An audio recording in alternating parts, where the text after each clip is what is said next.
আজকের রেসিপি মালপোয়া। ময়দা ও সুজি দিয়ে আজকের এই মালপোয়া আমি তৈরি করব।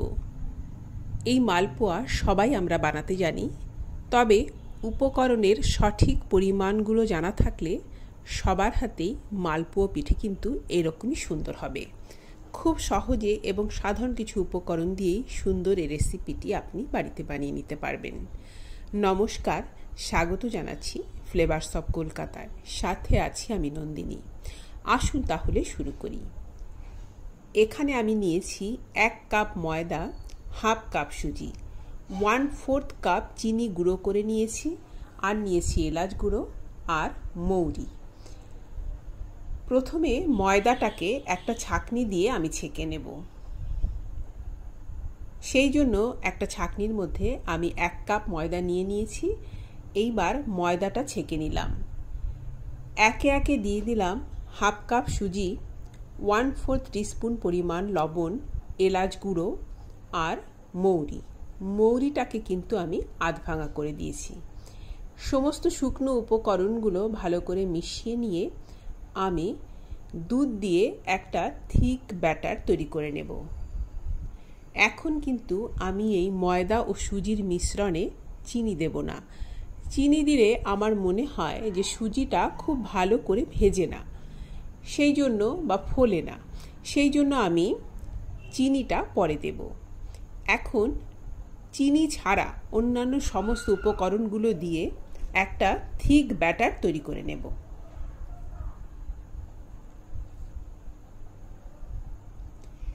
একবারে কিন্তু পুরো দুধটা দেয়া যাবে না, অল্প অল্প করে দুধ দেব।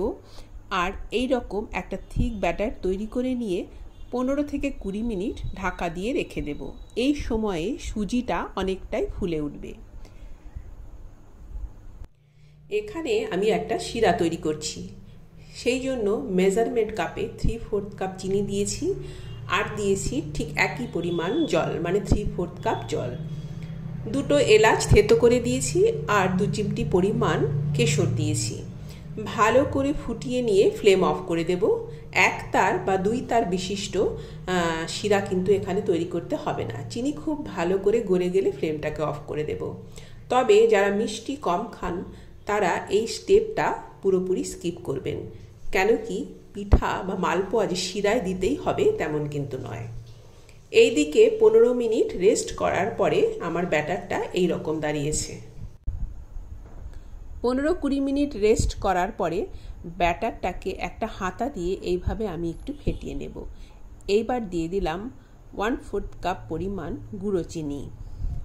আপনারা যদি শিরায় এই পিঠা ভেজাতে না চান তাহলে চিনির পরিমাণটা আরও একটু বাড়িয়ে দিলেই হবে।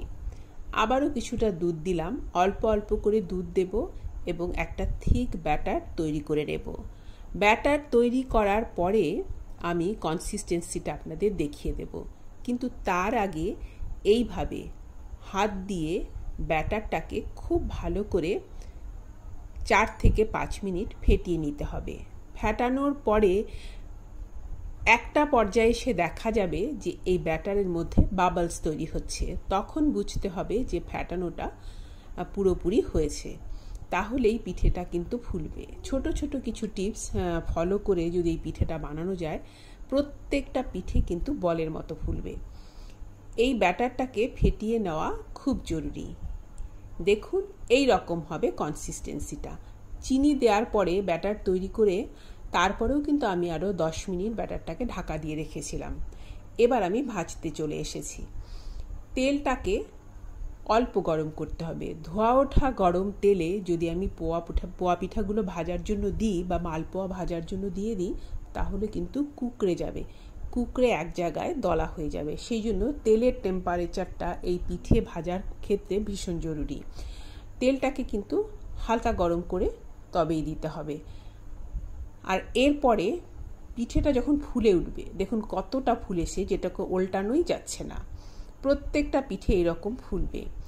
ওল্টানোর পরে তখন যদি আপনারা একটু লাল করতে চান তাহলে ফ্লেমটাকে একটু বাড়িয়ে দিতে হবে, কিন্তু প্রথমে বাড়ানো যাবে না। একটু ঠান্ডা হয়ে গেলে আমি পিঠেগুলোকে শিরায় দেব। শিরায় খুব বেশি সময় রাখতে হবে না, কয়েক মিনিট পরেই 4-5 মিনিট পরেই আমি শিরা থেকে তুলে নেব। তবে আমি আবারও বলছি, এই স্টেপটা পুরোপুরি অপশনাল। আমি কয়েকটা পিঠে শিরায় দিয়েছি আর কয়েকটা পিঠে এমনি রেখে দিয়েছি, মানে শিরায় দেইনি। আমি আরও একটা ভেজে আপনাদের দেখাচ্ছি। প্রত্যেকটা পিঠে কিন্তু খুব সুন্দর ফুলবে। উপকরণের পরিমাণগুলো মনে রাখবেন: 1 কাপ ময়দা, হাফ কাপ সুজি, 1/4 কাপ গুঁড়ো চিনি, আর বাকি উপকরণগুলো পরিমাণ মতো। আপনারা এই ব্যাটারটা দুধ দিয়েও তৈরি করতে পারবেন, আবার চাইলে জল দিয়েও তৈরি করতে পারবেন। তবে দুধ দিয়ে বানালে টেস্ট তো অবশ্যই ভালো আসবে। দেখুন, আরও একটা তৈরি হয়ে গেল। খুব সুন্দর পোয়া পিঠা, খুব সুন্দর মালপোয়া আপনি বাড়িতেই তৈরি করে নিতে পারবেন।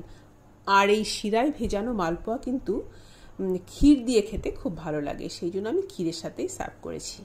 তৈরি হয়ে গেল মালপোয়া, ময়দা ও সুজির মালপোয়া। আশা করছি আমার আজকের রেসিপি আপনাদের ভালো লেগেছে। ভালো লাগলে আমার চ্যানেলটিকে সাবস্ক্রাইব করে আমার সাথেই থাকবেন। আজ এই পর্যন্তই, ধন্যবাদ।